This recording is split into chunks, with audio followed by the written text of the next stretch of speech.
Good afternoon, beautiful people. Welcome to another episode of Kiko's Freethinkers Forum. This is episode 110, and we're joined by a very special guest. Her name is Dr. Jill Stein. Prior to her political career, she was a practicing physician. She graduated from the Harvard Medical School, and she was the 2012 and 2016 Green Party nominee for President of the United States. And she's also running this time around. She decided to run 2024 for the office of President of the United States of the Green Party ticket. We have a lot to talk about today as far as the policies and just some of the current events in this presidency, a lot of just activity in general. This is going to be a very unique election year, I think, in my personal opinion. But we just want to say welcome to the show, Dr. Stein from Kiko's Freethinkers Forum, to you. Well, thank you so much. It's really an honor to be with you. I'm really excited for our discussion. Absolutely. Just a slight ad before we start. I just want to tell my audience to support independent media and independent channels. This is true an independent channel. We have all types of people represented on this channel, ideologies, professors, 9-to-5 people, working people, activists, all different types of stripes across racial lines, cultural lines, political lines. We have a large audience outside of the United States. 43% of our audience is located outside of the United States. And that was always the point of Kiko's Freethinkers Forum, to make it an international community forum. And also, I just want to tell you this, you don't have to spend a dime at all. Just spend a little bit of time with us to expand your mind. And remember, you can't unthink free thought. Let's get this conversation started with Dr. Stein. I had a curious question, and I talk to people all the time about these, I call it the circus sometimes, these cycles, these presidential cycles with the duopoly. And I talk to people, and I'm still amazed that people really don't know a lot of the field of candidates. And that includes yourself, even people like Cornel West. And I'm wondering the reasons to go into that. But I'm curious, if someone didn't know who you were, Dr. Stein, if I were to ask you the question, who is Dr. Jill Stein, how would you address that question? Great question. So I am a mother and a medical doctor by training and by profession, and I moved from clinical medicine to what you could call political medicine because it's actually the mother of all illnesses. And I discovered working as a doc that it would be so much better if we could prevent this stuff, because when people get sick and they come for healthcare, it's always way harder to treat it. An ounce of prevention is worth a ton of cure. And so much illness today is related to stress and to, just severe economic hardship and evictions, and to trying to keep a roof over your head and trying to keep food on the table. I just saw how much people are being made sick, that we have a sick care system, not a healthcare system, but we're also living in a society that's making people sick, whether it's pollution, poverty, whether it's food deserts, the stress of evictions and inadequate housing, and the rent's too damn high, you name it. And I discovered when I went to work as a doctor advocate, as a public health advocate to help out our communities, I discovered that half the time our political elites are working against us. They're not working for us. And we have a whole political system which is bought and paid for by bankers and billionaires and the usual suspects. And everyday working people and frontline communities are being thrown under the bus. And so I got tricked into running for office as an advocate because things weren't working, and it was like government is working against us, not for us. So I got tricked into running for office, and I discovered that, people are really hungry for a real human conversation that's outside of the box, that lets us be thinking, feeling, imagining human beings with each other, that we can find lots of agreement. But we do need to get the economic and political elites out of the way so that we can use the power of democracy to create a government that's working for us and an America that works for all of us, not just for the fortunate few. So that's how come I happen to be here. And that gives you sort of a broad overview of, kind of what my experience has been and the kinds of, concerns and issues that I really want to unleash, because we, the people, are demanding deep system changes, and we deserve that. And these are doable. And I'll just quote two of my favorite people. One is Frederick Douglass, who said that power concedes nothing without a demand. It never has and it never will. So I see my job as helping everyday people bring our demands into a political system that's not working for us and which we need to take back. And then the other quote is from Alice Walker, the poet, novelist, who said that the biggest way people give up power is by not knowing we have it to start with. And that's actually true. When you put us together, those of us who are being thrown under the bus, working people who don't get adequate wages, who, don't have good jobs, the jobs went overseas, we don't have the health care we deserve, we don't have the affordable housing we deserve, we're mired in debt, student debt, medical debt, you name it. The racial disparities are worse than they were back in the 1960s. We're made all kinds of promises, and those promises get left behind, and we have urgent needs. So when you start putting us all together, the everyday people who've been left behind, we are an unstoppable political force. And running with a so-called third party, an independent party, we don't take marching orders from the political elites or from the economic elites. We're a grassroots, bottom-up political party that's about everyday people. And, that's where the fight is for us. I'm curious because I knew you prior to 2016, because that was a really big, a lot was made of that, but you also ran in 2012 under the Green Party ticket as well. I just want to know, I know you ran in 2012, but let's fast forward to 2016 for a second, because we know that there was a very critical moment in the country. There was a lot of angst. A lot of people did not care for two of the duopoly candidates, and the third party candidates did get some representation that election cycle. But I want to know, you personally, what is your sentiment back then compared to now? Like, how's the feeling for you right now? So all along, I have felt like, in the Green Party, because we don't take corporate money, we don't work with super PACs. I mean, it's illegal to do that, but we don't sanction them. We tell them, go away. We don't want anything to do with super PACs. We don't want there to be a super PAC. We don't, we don't sanction dark money and all these other big money workarounds that allow billionaires basically to buy our political system and to dictate our policies. We don't take that money. So we have the unique liberty to actually stand up and fight for everyday people. And I have felt like we were ahead of the pack. We were kind of ahead of the curve in a way that the political system and the media wasn't ready for at all. From healthcare as a human right, to the right to affordable housing, to a Green New Deal, to provide jobs as a human right to everyone with good living wages, and that would also transition us on an emergency basis into the renewable energy economy of the future and sustainable food systems and all that stuff that's good for you instead of making you sick and making the planet sick. So, those are the things that we deserve and that we have been standing up and fighting for a little bit ahead of the curve.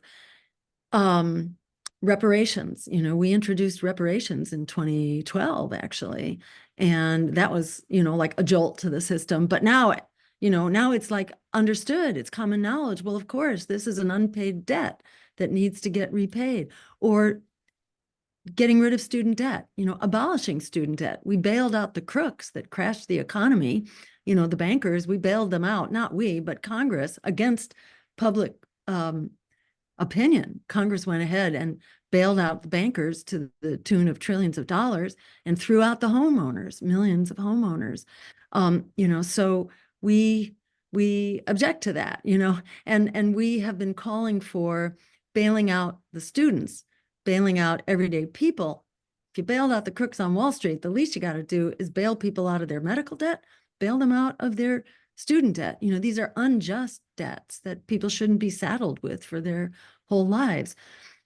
So we've had the liberty to stand up and demand those kinds of solutions. And it feels to me really great that there's so much public support behind them now. Unfortunately, the Democrats give them lip service. The Republicans don't even do that, but the Democrats give them lip service and then don't do anything with it. You know, they kind of, it's empty words. And at the end of the day, they vote, you know, like this budget bill that passed 2 days ago. That's it's a child starvation bill. You know, it denies food to the children in Gaza, which is just horrific. It, you know, and it continues the war. You know, it's another $3.8 billion to Israel to conduct genocide. It's illegal, actually, for the U.S. It's a violation of our own laws to provide funding and military support to a country which is interfering with humanitarian aid, which Israel is. Israel could just open up the gates and let the aid trucks go through. They don't do that. So we should not be giving them aid. So, you know, the bottom line is, why are we spending that money, you know, to kill children instead of spending our resources here, ensuring that we have healthcare and housing and the things that we desperately need here in this country? Thank you so much for that explanation. We're going to go back to a few issues specifically, the student debt issue and also just foreign policy. But I had a question. You kind of answered it already, but this is more so coming from people on the ground. A lot of people that I talk to don't think that the Green Party differentiates itself enough from the Democratic Party. And I personally see it as still kind of a problem, just perception wise. But sometimes it's hard to change perceptions. Do you think that those perceptions are becoming more?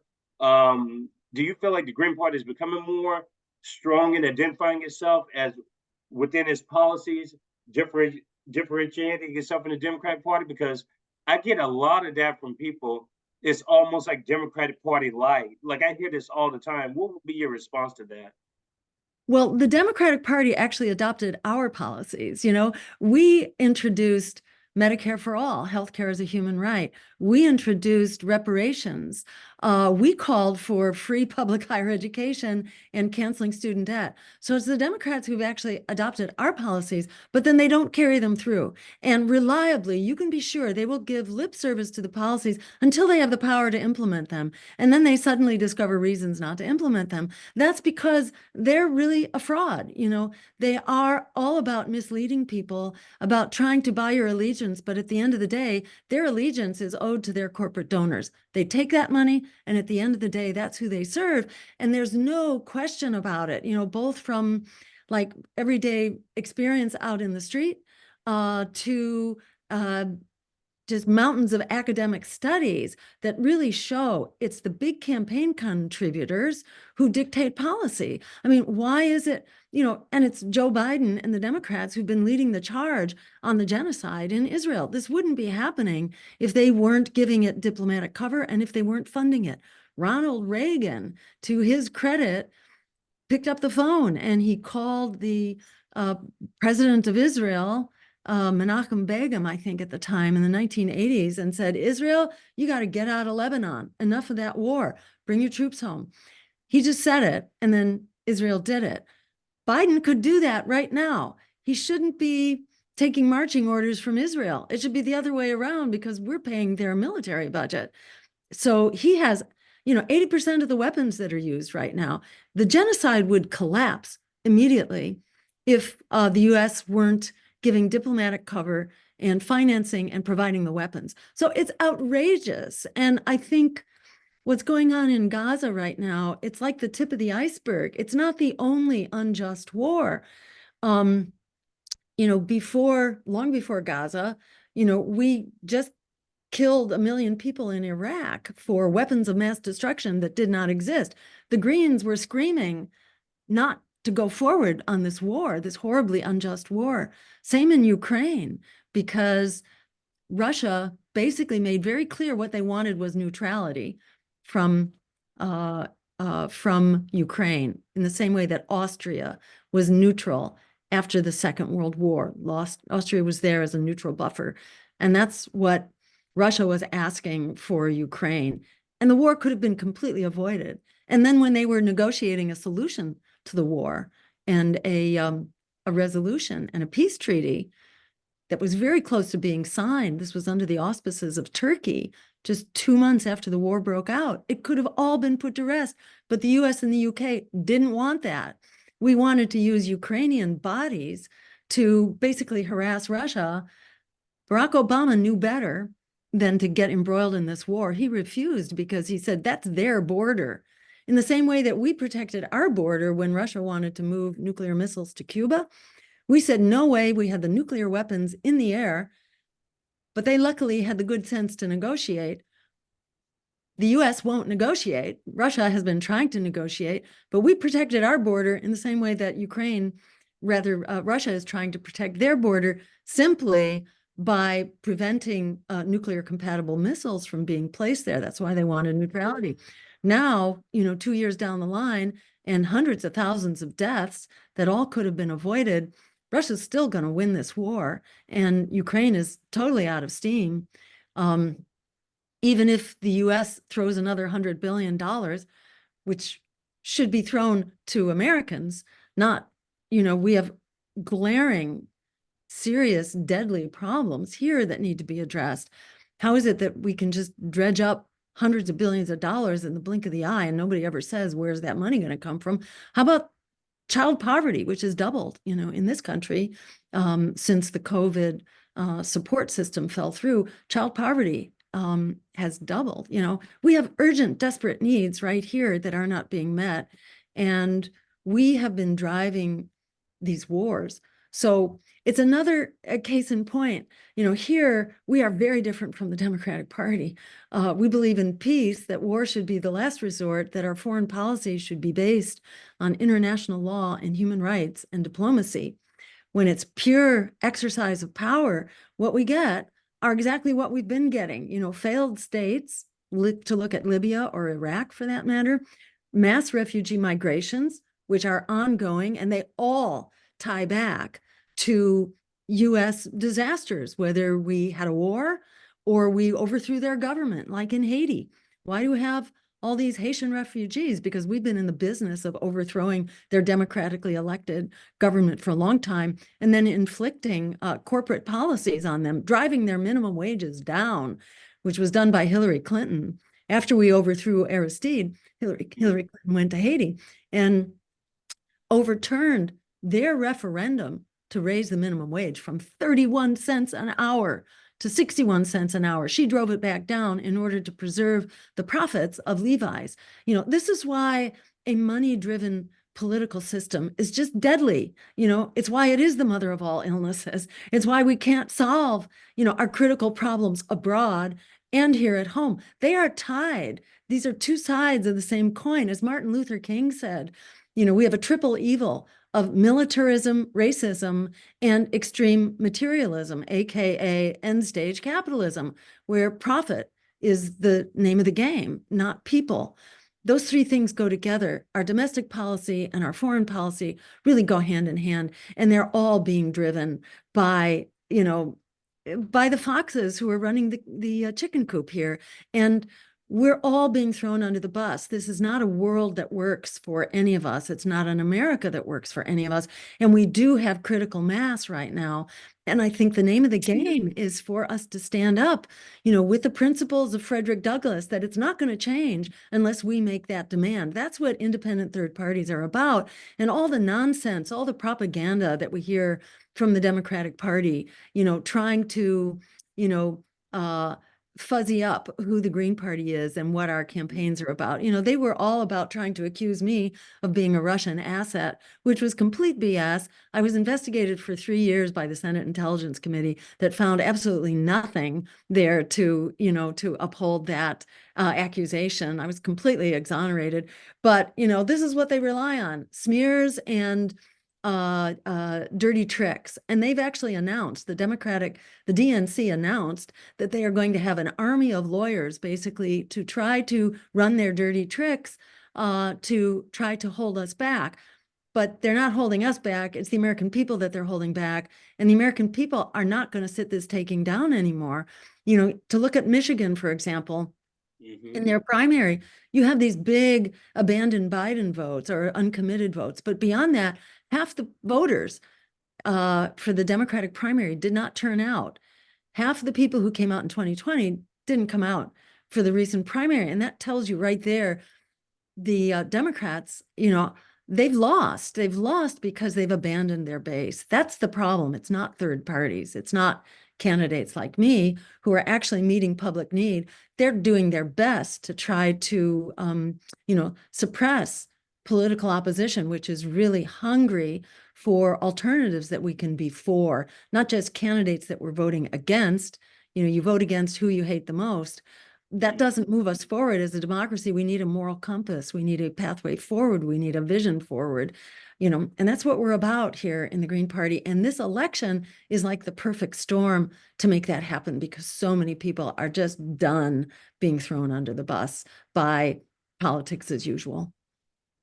You said so much there, Dr. Stein, and it's so true about the domestic and the global connection. We make that point so clearly on Kiko's Freethinkers Forum that I think personally that the voter here, I'm not 100% like all in when it comes to electoral politics, but I do support like certain politicians for sure. Like I have voted in the past, I will probably vote this time around, but it's a matter of the average American doesn't really focus on outside affairs.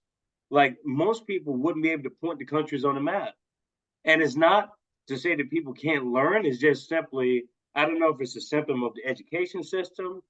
I don't know if it's a symptom of not acknowledging humanity across the pond or what, but it just seems like our approach is very insular. Everything is about the United States, and the foreign policy is really a weak spot when it comes to the voter, I think, in this country. And having said that, and knowing that you have a lot of experience and strong views about foreign policy, I mean, for instance, per Quincy Institute, our military spending is more than 10 countries, the next 10 countries combined, and China is included on that list. And we talk about China as a monster all the time. But if you talk about militarism, we're number one when it comes to militarism around the world. What is your view? How should U.S. people rethink foreign policy, in your opinion? Yeah, I mean, I'm completely in agreement. Like, it's so hard because we're getting propaganda, it's wall to wall 24/7. And the Democrats and the Republicans love to blame our problems on other countries. We have a lot of problems. Our jobs kind of went overseas, and the Chinese are competing with us very successfully. We're doing our best to fight them. But we're like fighting them in some very counterproductive ways. Like we're demonizing them, and we're militarizing what's basically an economic competition. And see, the problem goes back to sort of the basic position of U.S. foreign policy, which is that we should dominate the world.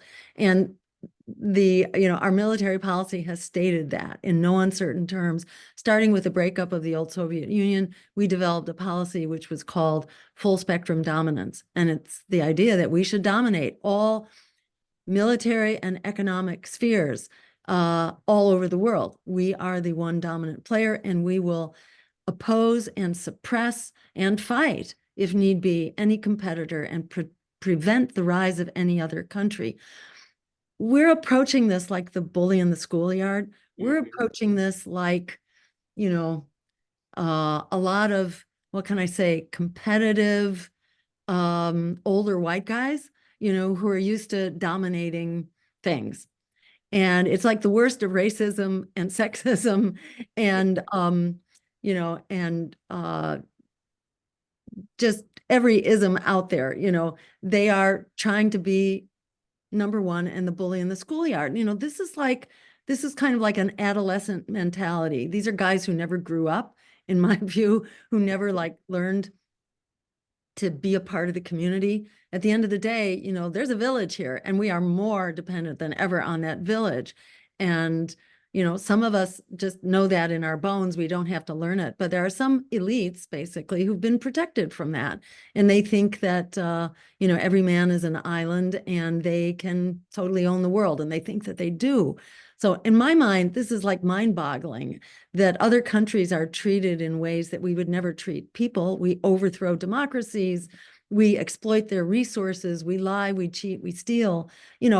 Mike Pompeo, the former head of the CIA, and what was he? Was he Secretary of State for a while? He had a few positions, but he actually said that, he in a public forum.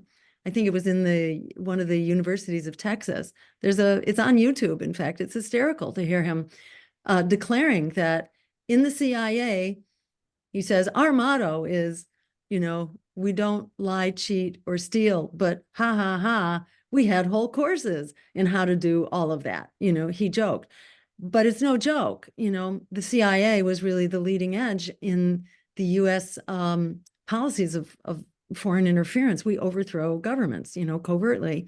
Mm-hmm. And there are some 70 or so on the list since the Second World War, from Chile to Iran to Guatemala, where we overthrew the democratically elected government because they were redistributing land, and United Fruit didn't want that.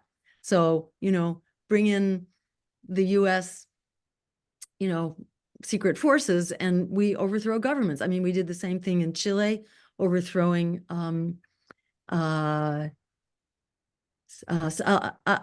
Salvador Allende, who was overthrown by Pinochet. And every time you do this, you create generations of chaos and murderous, death squads. We've been training the death squads, that's what the Contras were. They were death squads to try to attack the Nicaraguan revolution and, making mincemeat out of everybody in the meantime, including in Honduras, which, they all have, just horrible problems. Both the countries that have been, how many times did we try to assassinate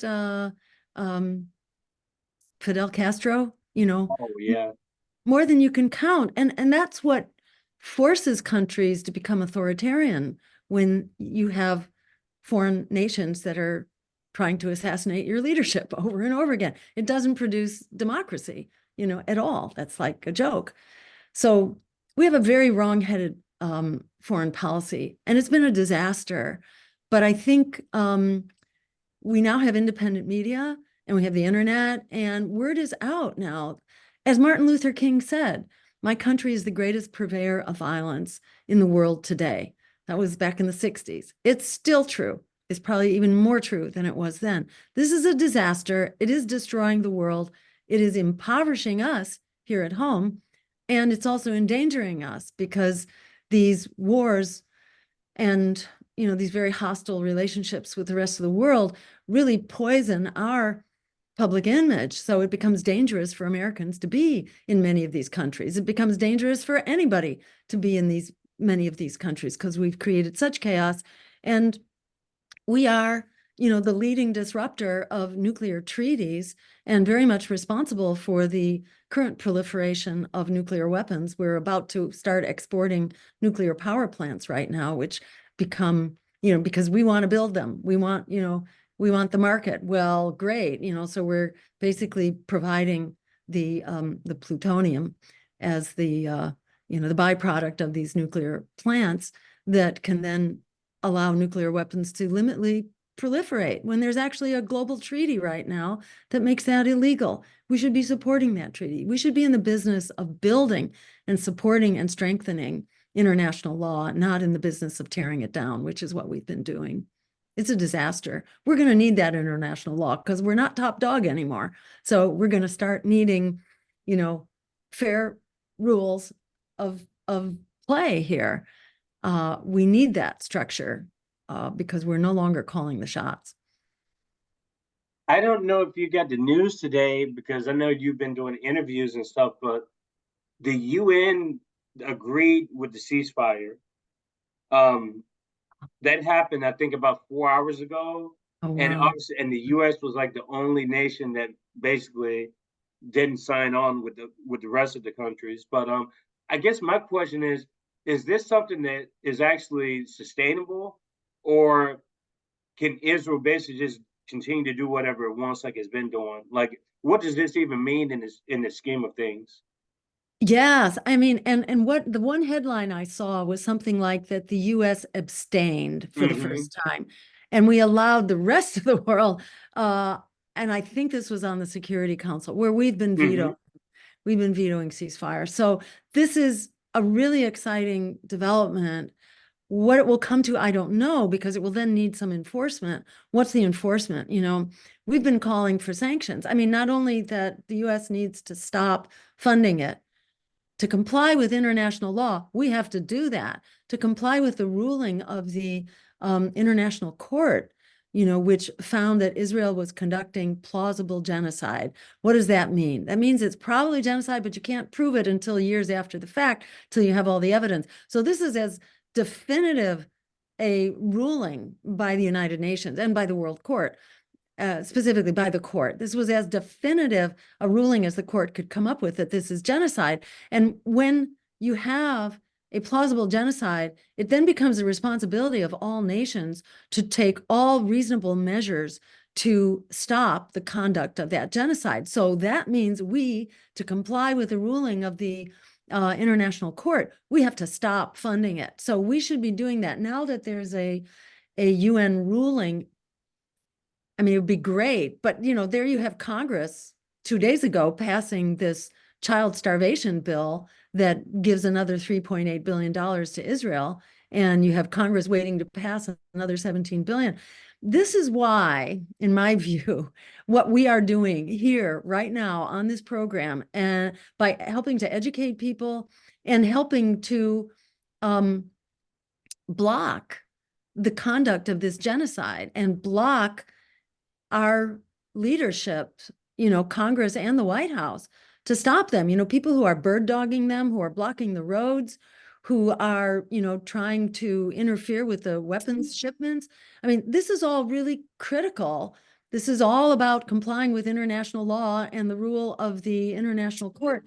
But this is what it comes to. I mean, the fact that the US did not veto this vote is huge. That's a huge achievement. It's taken like decades to get here. It should be reason for us to double down and to keep fighting. And in my view, the misleaders, the criminal perpetrators of genocide, the people who are normalizing the torture of children and the murder of children by the thousands, they need to be removed from office as quickly as possible, which is why this isn't just a matter of social movements. It's absolutely a matter of the social movement and the protests in the street and the rallies and the forums and all that. That's absolutely critical. But in addition, we cannot give them a pass in the voting booth. And I share your distrust of politics as usual completely. And I've never been a part of that. It was always very corrupt, to my mind. And it was only really when I discovered the Green Party that I discovered, oh, there's a politics that's not corrupt. And we cannot give them a pass. We can't give them a pass and allow them to do this. So we have to fight on all battlefronts. And this is an election in which we really could see the apple cart completely tipped over here, because a substantial majority of people now are saying they don't buy it. They want a different candidate. They are tired of having these zombies, the same zombies that they didn't want before. They're being rammed down our throats again. So I think this is just such an exciting and empowering moment for we the people to stand up and really demand a whole system change here. So it's not just our foreign policy, it's also that we deserve healthcare. It's also that we deserve good jobs with living wages and a living wage that is tied to the cost of living, so we don't have to wait another 15 years to raise the living wage. We need to ensure that everyone who works is going to have an income above poverty and a decent life and livelihood. And we basically just need to stop giving away the store to Wall Street and the endless war machine.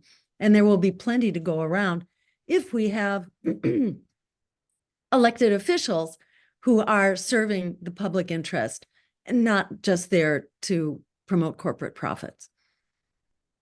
The Green Party's platform is very appealing, I must say. I'm someone that's an independent. I view myself as an independent, but people are going to put labels on you anyway. I put labels on myself. I would identify as a leftist, but not in the sense that people are accustomed to, because we're so programmed to think that you can't have anything outside of the two choices. It's not just the political parties. It's just it seems like we reduce everything to like 2 or 3 options. I don't know why we do this as a culture. Even when it comes to just the foods we eat or whatever, it's like there's always, it seems like 2 competitors, Pepsi and Coke, blue and red. It's always this way or that way. And if you fall outside of those 2, you're somehow lost. I don't know why we do that to ourselves, but the Green Party is appealing. And I do want to understand more about the Green New Deal, because you had mentioned that earlier. What exactly is the Green New Deal? I know it's something that the Green Party started. I think Howie Hawkins had something to do with that. What exactly is the Green New Deal? So the Green New Deal is like the New Deal that got us out of the Great Depression. It got us out of an emergency. So now we have an emergency both with our economy, because everyday working people are struggling to survive. Over 60% are living paycheck to paycheck. Over half of renters are severely economically stressed.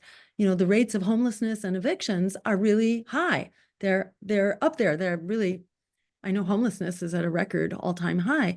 Poverty is at a substantial high.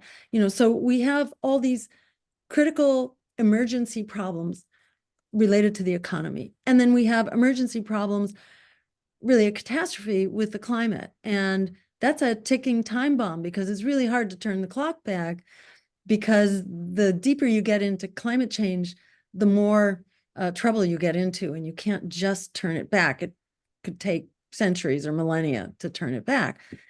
And I won't go into what those are, but we have limited time. And meanwhile, like to look at our food supply. Half of our fruits and vegetables come from California. California gets its water from the Colorado River. The Colorado River is in what the Washington Post, which doesn't yell fire, they're not hysterical, but they describe this as a doomsday scenario on the Colorado River, which is that it's in a persistent drought, as some areas of the country are, especially in the Southwest. And it's about to drop to such a low level that the water can't get out over the dam anymore and get into the pipes that bring it to the Colorado River. So the California food system is in great jeopardy right now.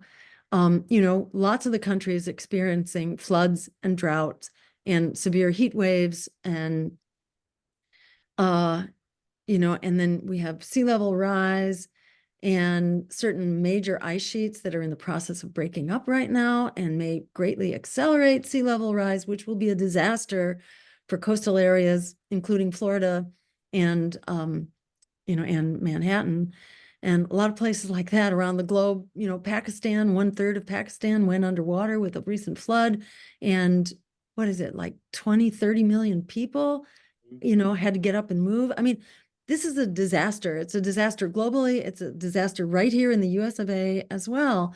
So the Green New Deal is like an emergency solution to this. It creates a lot of jobs. It's like the New Deal.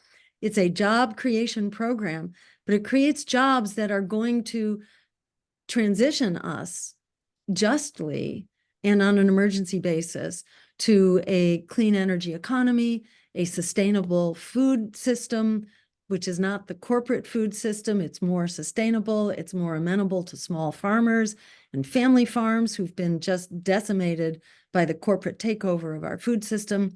So it combines many good solutions together. It would jumpstart lots of manufacturing for public transportation, because you're not going to solve this with electric vehicles and the solo car. They're expensive.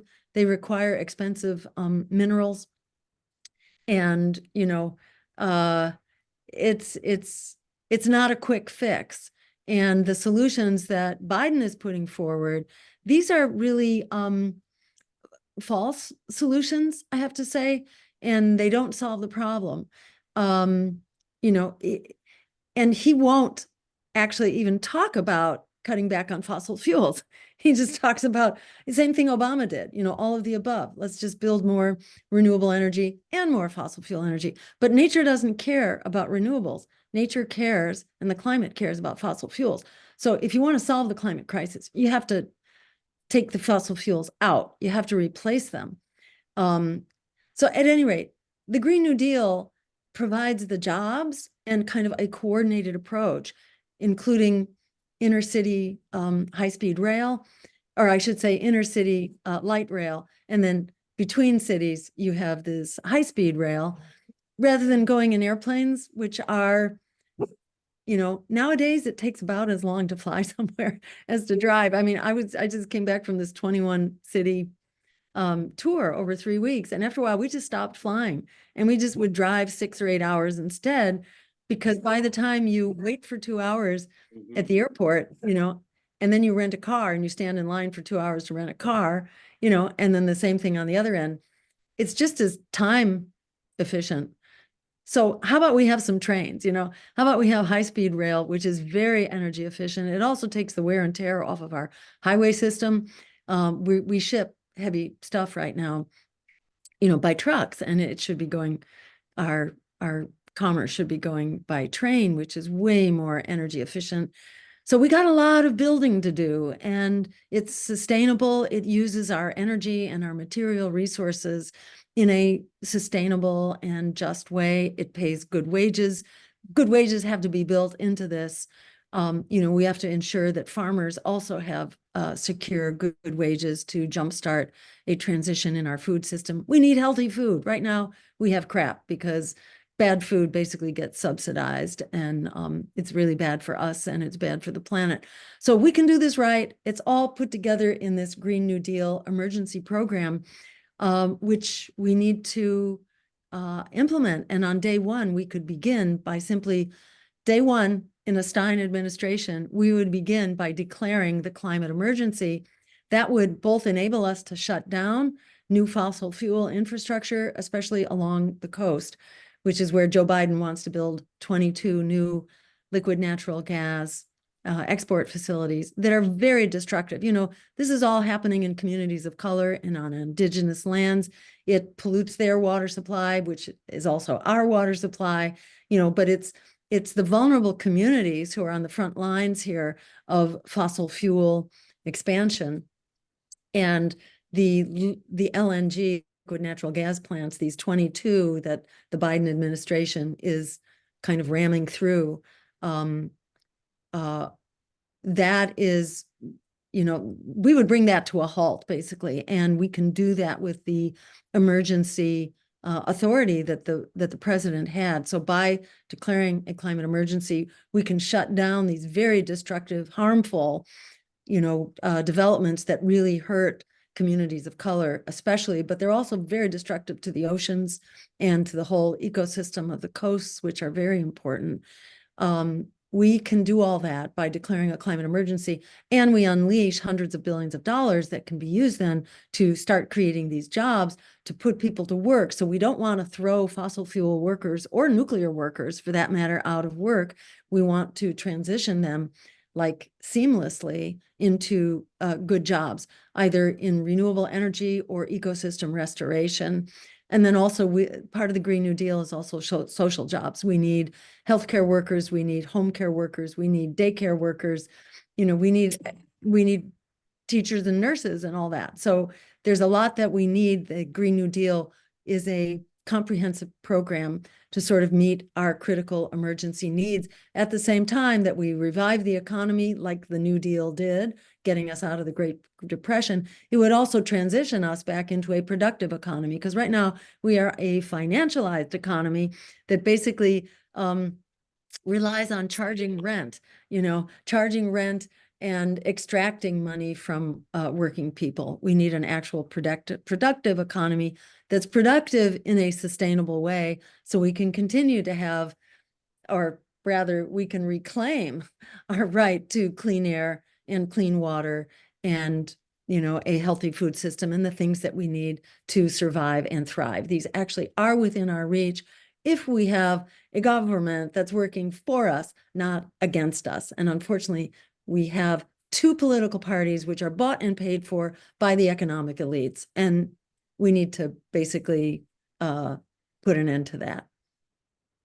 Yes, I'm definitely awaiting that. I've been waiting for that for years, and we try to do our part here, and I just think people need to come to their convictions. I think I advise people, and this is from someone that's not. Obviously, I'm a political person. I'm not going to sit here and lie and say that I'm not, but I just tell people to get a sheet of paper. You write 10 things that are the most important issues or things to you, and then you think about what you look for in a leader. And you kind of, that guides you a little bit more. But I don't think a lot of people are doing that. They base it on personalities, they base it on other factors, but it's not based on like what are your actual principles. I don't think people spend the time to sit down and think about like what exactly are your views, not someone else's. What are your views about the world? And I think you'd be surprised at what you see. But you got to open your mind up to that. There are lots of wonderful candidates out there running for office, but it's just a matter of you have to go against conventional what you've been doing up until this point. It's easy to, or it's hard to break these routines, and voting is no different. And I think it's so important to recognize the foxes, the foxes who pretend that they're guarding the chicken coop, but they really are foxes, and the big media and all the propaganda and the headlines in the, legacy media and all that, you just have to throw it out. Fortunately, polls show that the American people now, a majority of Americans, understand and rightfully believe that the media is purposefully misleading you. They are, they're serving their advertisers or their political, a lot of what they do is court their access, so they are lapdogs to power instead of being watchdogs to power. So it's just so important that people be skeptical and demand more and listen. And in my experience, people are really there. It's just that they get constantly brainwashed and then denied the information that we need. So it's just really important to stand up with the courage of our convictions and demand a world that works for us. And that kind of courage is very contagious. And I think the more we say it and the louder we say it, especially now that so many people are tearing their hair out about the genocide, and it was like 68% back in November, according to a Reuters poll. It was 68% that were saying that that we needed a ceasefire and a diplomatic solution to the assault on the people of Gaza. So people get it, and it's amazing how people are standing up on that and would stand up on lots of other stuff. And we are seeing that firsthand as we go around, even in deep red districts. We're finding people are really interested in what we have to say, and they're also very interested in stopping the squandering of our tax dollars into foreign wars. They're really done with that. So I think there is the makings here of a huge uprising, and it's really important for us to keep pushing the envelope in every way that we can. And, I'm grateful to the likes of your program. And I should wrap up just because I'm sure you're getting up against your deadline here. Yeah, that it's really important that we stand up for the democracy that we deserve, and that we resist the voices that tell us that we are powerless, the voices that tell us it's hopeless, just lie down and roll over on the railroad tracks because the train is coming. When people see their mortality coming, they fight back. They always do. If you've ever like been a part of someone who's drowning or thinks that they're drowning, they're going to fight like hell, and even people, who have illnesses, whatever they are, when you start getting really super sick, you're going to fight for your life. And it's our job to throw out that lifeline and to let people know. And that's always been my experience. Like when I've been able to fight my way into debates, and this is true for other Green candidates, when we're able to get to the microphone, people agree with us and they tend to rally to support us. And it's like the defense of the predator parties to shut down competition, to shut down debate, to shut down dialogue, to keep us off the ballot, because they are terrified. They know that their days are numbered. They know that our agenda is the people's agenda, and they want to silence it. So, it's like the writing is on the wall right now that this is the perfect time to stand up and fight back. And there's no end really to how far we can go. The future really is in our hands if we stand up and demand it. And let me leave with one final thought, and that is that there are going to be 4 pro-genocide candidates: Biden, Trump, No Labels, and RFK. They all support genocide. They support the war machine. They don't support working people, and they really don't support doing the right thing on the climate. So you have these 4 kind of corporate candidates that will be dividing up that pro-war vote. There will be one campaign that's on the ballot across the country for all voters who want to fight back, who want an emergency solution on the climate, who want pro-worker economic policies, who want an end to militarism and genocide. There's really just one campaign that will be on the ballot. There are several of us candidates out there right now, but we're the only ones that are on track. We have about 75% of the work done. We're currently on the ballot in 21 states, but that includes some of the biggest and most difficult, including California, Texas, Florida, and Arizona, which are among the worst. We have a number of other big ones that we will be submitting signatures for very soon. So we are the one campaign that will actually be in this to challenge power. We don't just have a great message. Other candidates do. There are several of us with identical messages, but we have the message and we have the wherewithal to actually be on the ballot to challenge power. So it's going to be one of us against 4 of them. If you're splitting the vote 5 ways, you can actually win it with as little as 21 or 22, 25%, depends how the votes distribute. But it is, in theory, a real possibility for there to be a complete, a complete upsetting of the apple cart here. We can have a total transformation in this election. This is the perfect storm, and I just really encourage people to go to our website, jillstein2024.com. Check us out, see what we're about, and don't let them talk you out of your power.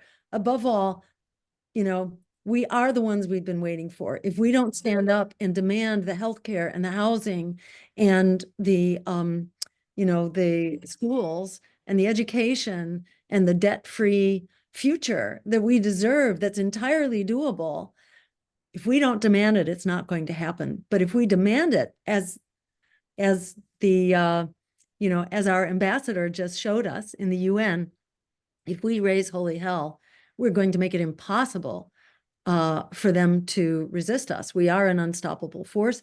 We have the numbers, we have the high road agenda, we have the moral force here, and we have the power of history behind us. This has to happen. There is no future on the road that we're going down. So I really encourage people to use the power that we have and demand the future that we deserve, and then hold on to your hat, because all bets are off what's going to happen. You can join the campaign in all kinds of ways, and you can check that out, but you can get on our mailing list and find out where we're going to be. There are many ways you can be involved, making phone calls, helping collect signatures to get on the ballot. There are many very simple grassroots ways to participate. You don't have to live in those particular states like to get on the ballot. Everybody can help make the phone banking, phone calls and all that.